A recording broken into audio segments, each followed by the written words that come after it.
அனைவருக்கும் வணக்கம். உலகம் தோன்றிய நாள் முதல் இன்று வரை பிறந்து வளர்ந்து வாழ்ந்து மறைந்தோர் பல கோடி.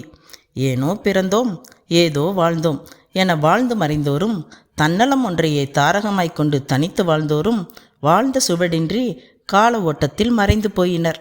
அவ்வாறின்றி பிறருக்காய் ஊனுறக்கம் தொலைத்து உழைத்து மறைந்த சான்றோர்களோ மறைந்தாலும் உலகம் உள்ளவரை மக்கள் மனதில் நீங்கா இடம் பிடித்து இரவா புகழுடன் வாழ்ந்து வருகின்றனர்.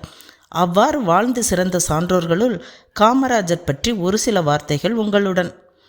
மனிதகுலம் உயர்வடைய கல்வி ஒன்றே வழியென உணர்ந்து பட்டி தொட்டி எங்கும் பாடசாலைகள் அமைக்கப்பட சீரிய தொண்டாற்றிய காமராஜர் தமிழ்நாட்டின் அறியாமை இருளகற்றி அறிவுச்சுடர் ஏற்றி வைத்த பகலவன். 1903 ஜூலை திங்கள் 15ஆம் நாள் குமாரசாமி சிவகாமி அம்மாள் இணையரின் புத்திரனாய் அன்றைய விருதுபட்டியில் பிறந்தார். காமாட்சி என்னும் இயற்பெயர் கொண்டவர்.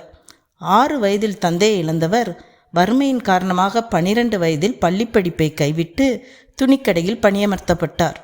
மனம் தளராமல் 13 வயது முதல் அரசியல் மற்றும் பொது நிகழ்வுகளில் தனது கவனத்தை திசை திருப்பினார். 16 வயதில் இந்திய தேசிய காங்கிரஸ் இயக்கத்தில் சேர்ந்தார். பல்வேறு விடுதலை போராட்ட நிகழ்வுகளில் தீரத்துடன் கலந்து கொண்டு சிறை சென்றார். சுதந்திர இந்தியாவின் அரசியல் களத்தில் அசைக்க இயலா நபராக திகழ்ந்தார். இந்தியா சுதந்திரம் பெற்ற நாளன்று சென்னையில் தீர சத்தியமூர்த்தியின் இல்லத்தில் தேசிய கொடியை ஏற்றி மகிழ்ந்தார். பின்னாளில் தமிழக முதல்வராக தேர்ந்தெடுக்கப்பட்டு மக்கள் பணிக்காக தன்னை முழுவதுமாய் அர்ப்பணித்து கொண்டார். தமிழக கல்வி முறையிலும் உள்கட்டமைப்பிலும் மாபெரும் மாற்றங்களை கொண்டு வந்தார். கல்விக்காய் மாணவர்கள் நீண்ட தூரம் நடக்காமல் இருக்க ஒவ்வொரு 3 கிலோமீட்டர் சுற்றளவிலும் ஒரு பள்ளி திறக்கப்பட திட்டமிட்டார். சரியான ஊட்டச்சத்துடன் குழந்தைகள் திகழ இலவச மதிய உணவு திட்டத்தை அறிமுகப்படுத்தினார். மாணவர்களுடைய ஏற்றத்தாழ்வுகளை களைய இலவச சீருடை திட்டத்தை செயல்படுத்தினார். புதிய பாடத்திட்டம் மூலம் கல்வி முறையை சீர்படுத்தினார். பல புதிய உயர்கல்வி நிறுவனங்களை நிறுவினார். இதன் காரணமாக கல்வி கண் திறந்த காமராசர் கல்வி தந்தை என புகழப் பெற்றார்.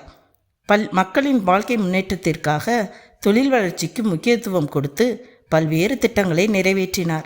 சிறு மற்றும் நடுத்தர நிறுவனங்கள் ஊக்குவிக்கப்பட்டன. நீர் மேலாண்மைக்காக அணைகள் கட்டப்பட்டன. நெய்வேலி பழுப்பு நிலக்கரி நிறுவனம், ஆவடி கனரக வாகன தொழிற்சாலை, சென்னை ரயில் பெட்டி தொழிற்சாலை, மணலி சுத்திகரிப்பு நிலையம், திருச்சி பாரத மிகுமின் நிலையம், நீலகிரி புகைப்படச் சுருள் தொழிற்சாலை உள்ளிட்ட பல்வேறு நிறுவனங்களை நிறுவி மக்களின் வாழ்வாதாரத்தை வளமாக்கினார். 3 முறை முதலமைச்சராக தேர்ந்தெடுக்கப்பட்ட காமராஜர் 1963 தன் பதவியை துறந்து காங்கிரஸ் கட்சியின் தேசிய தலைவராக உயர்ந்தார். நேருவின் மறைவிற்கு பின் தான் பிரதமராக மறுத்து லால் பகதூர் சாஸ்திரி, இந்திரா காந்தி ஆகியோரை பிரதமர் பதவிக்கு கொணர முக்கிய பங்காற்றி தன் தன்னலமற்ற கொள்கையினால் கிங் மேக்கர் என்னும் பெயருக்கு உரியவரானார். எளிமை மற்றும் நேர்மைக்கு பெயர் பெற்ற காமராஜர் வட இந்திய மக்களால் காலா காந்தி, அதாவது கருப்பு காந்தி என அன்புடன் அழைக்கப்பெற்றார். ஈவேரா அவர்களால் பச்சை தமிழன் என்று அன்போடு அழைக்கப்பெற்றார். நேரு அவர்களால் மக்கள் தலைவர் என அழைக்கப்பெற்றார். கொண்ட கொள்கையில் உறுதியாயிருந்து மக்கள் பணியையே தன் உயிர் மூச்சாக கொண்டு செயலாற்றிய காமராஜர் படிக்காத மேதை, கர்ம வீரர், பெருந்தலைவர் என்றெல்லாம் மக்களால் அடைமொழிகளுடன் அழைக்கப்பட்டார். ஒருவரை ஒருமுறை பார்த்து பழகிவிட்டால் எத்தனை ஆண்டுகள் கழித்த நபரை பார்த்தாலும் சரியாக அடையாளம் காணும் அளவிற்கு ஞாபக சக்தி மிக்கவர். அழகு தமிழில் தனக்கே உரித்தான தனிப்பாணியில் பேசும் காமராஜர் வட மாநில தலைவர்களுடன் பிறர் வியக்கும் வண்ணம் ஆங்கிலத்தில் பேசும் அளவிற்கு மொழிப்புலமை பெற்றவர். மலர் மாலைகளின்றி கதர் துண்டுகளை மகிழ்வுடன் ஏற்றுக்கொள்ளும் காமராசர் அவை அனைத்தையும் ஆதரவற்றோர் இல்லத்திற்கு வழங்கி மகிழும் தயாள குணம் கொண்டவர். காமராஜரின் காலடி தடம்படாத கிராமங்களே தமிழகத்தில் இல்லை என சொல்லும் அளவிற்கு மக்களை தேடிச் சென்று சேவையாற்றும் ஒப்பற்ற தலைவர். பேனாவை கூட தன் உடைமையாக தன்னுடன் வைத்து கொள்ளாதவர். கோப்புகளில் கையெழுத்திட அதிகாரிகளிடம் பேனா வாங்கியே கையெழுத்திடும் பழக்கம் கொண்ட எளியவர். தீர யோசித்து ஆலோசித்த பின்னரே எந்த ஒரு செயலிலும் இறங்குவார்.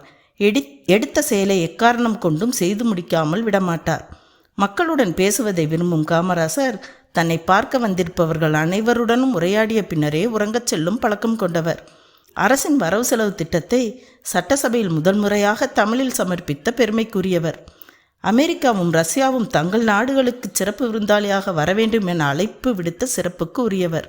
எப்பொழுதும் தன்னுடன் பாரதி கவிதை நூல்களை வைத்துக்கொள்ளும் பாரதி பக்தர். சொல்லும் செயலும் வேறு வேறாக இருக்கும் மீனர்களை தன் பக்கத்தில் கூட இருக்க அனுமதியாதவர். 9 ஆண்டுகள் முதல்வராக இருந்த போதிலும் தன் ஆட்சியின் மீது ஒரு முறை கூட ஊழல் புகார் எழாவண்ணம் விழிப்புடன் இருந்த கரைபடியாத கரங்களுக்கு சொந்தக்காரர். எந்த வேலையையும் ஒத்தி வைக்காமல் அன்றைய வேலைகளை அன்றே முடித்து மறுநாளுக்கான பணியையும் முதல் நாளே திட்டமிடும் பழக்கமுடையவர்.